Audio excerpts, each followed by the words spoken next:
श्री स्वामी समर्थ मैत्रिणी, आज मी कढी पकोड्याची रेसिपी घेऊन आलेली आहे. तर गरमागरम कढी आणि पकोडे. तर त्यासाठी लागणारे साहित्य, मी तर 3 कांदे घेतले आहेत छोटे, थोडीशी कोथिंबीर घेतली आहे आणि 5-6 हिरवी मिरची घेतली आहेत. आपल्याला हे सगळं बारीक चिरून घ्यायचं आहे. तर मी कांदा इथं उभा चिरून घेतला आहे, मिरची बारीक चिरली आणि कोथिंबीर बारीक स्वच्छ धुवून घेतलेली आहे. तर आता हे आपण एका याच्यात भांड्यात काढून घेऊया आणि यामध्ये पीठ घालून मळून घ्यायचं आहे.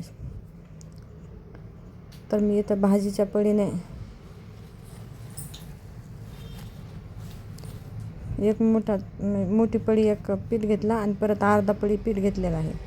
आणि बेसन पीठ हा चणा डाळीचं पीठ आहे आणि तांदळाचं पीठ पोहे खायचा चमचा 2 चमचे असेल. तर अर्धा चमचा मीठ घातलं आहे मी. आता हे कोरडं पीठ अगोदर एकत्र करून घ्यायचं आहे मिक्स. नंतर त्यामध्ये आपण थोडं पाणी घालून पीठ आपण तयार करून घेऊ. तर मी इथं थोडं पाणी घालून पीठ असं घट्ट मळून घेतलेलं आहे. तर आता गॅसवर कढई ठेवली आहे. कढईमध्ये तेल आपलं गरम झालेलं आहे. त्यामध्ये आपण एक करून असे पकोडे सोडून घेऊया.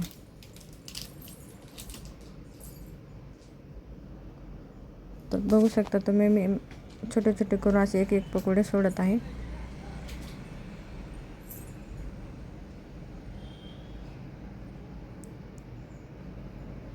तर मी आता सगळे पकोडे सोडून घेतलेले आहेत. आता मध्यम गॅसवर आपल्याला पूर्ण कुरकुरीत असे तळून घ्यायचे आहेत. तर मी तर एकदा हलवून घेत आहे त्याला.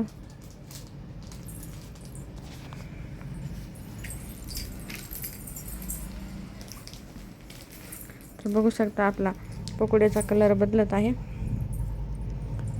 तर आता 2 मिनिट आपण ठेवू आणि परत काढून घेऊ.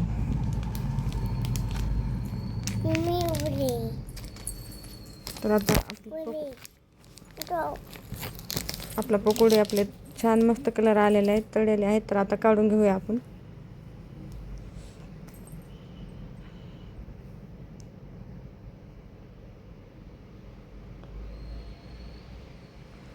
तर मी आता राहिलेल्या पिठाची परत आता पकोडे कढईमध्ये टाकून घेतले आहेत. तर हे आपल्याला मध्यम गॅसवरच तळून घ्यायचे आहेत. तर तोपर्यंत चॅनलवर नवीन असाल तर व्हिडिओला लाईक करा, शेअर करा आणि सबस्क्राईब करायला विसरू नका, जेणेकरून असेच नवनवीन व्हिडिओ तुमच्यापर्यंत पोहोचतील. तर मी आता हे हलवून घेत आहे. तर बघू शकता हे पण आपले थोडासा कलर बदललेला आहे. आता याला आपण 2 मिनिट मस्त असे तळून घेऊ आणि नंतर काढून घेऊया. तर आता आपले हे पकोडे तळलेले आहेत. आता आपण हे काढून घेऊया बाहेर.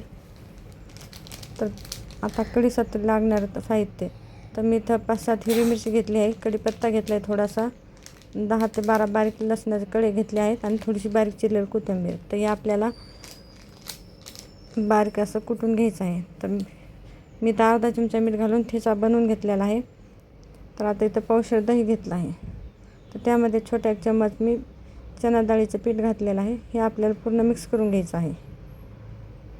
तर मी तर थोडंसं पाणी घातलं आणि व्यवस्थित मिक्स करून घेतलं आहे. तर मी आता गॅसवर कढईमधलं तेल काढून थोडंसं कढीपुरतं तेल ठेवलेलं आहे. तर आता हे तेल गरम झाल्याच्या नंतर यामध्ये आपण मोहरी घालून घेऊया.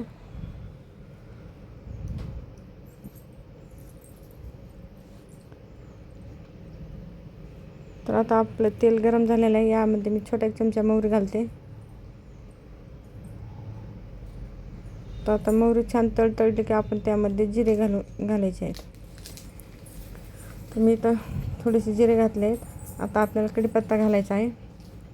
कढीपत्ता छान तळला की त्यामध्ये आपण ठेचा घालून घेतला आहे. छोटा ठेचा छान परतून घ्यायचा आहे.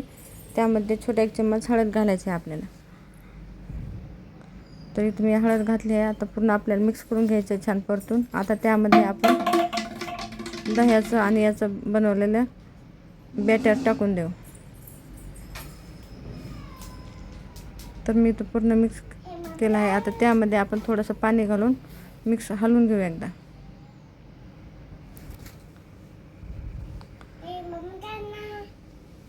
तर मी तर ठेच्यामध्ये मीठ घातलेलं असल्यामुळं कढीमध्ये मीठ टाकलं नाही. तर तुम्ही तुमच्या अंदाजानुसार कमी जास्त टाकू शकता. तर आपल्याला कढी ही मध्यम गॅसवरच ठेवायची आहे आणि 2-3 वेळेस सारखं हलवून शिना त्याला गरम होऊन द्यायचे, जेणेकरून आपलं पीठ असं मस्त शिजल त्यामधलं. कारण कढी उकळली की त्यातली पूर्ण चव निघून जाते. तर बघू शकता आपली कढी अशी मस्त फुगत आहे. तर आता आपली कढी तयार आहे. तर बघू शकता असे आपले कुरकुरीत पकोडे आणि गरमागरम कढी तयार आहे. तर व्हिडिओ बघितल्याबद्दल धन्यवाद.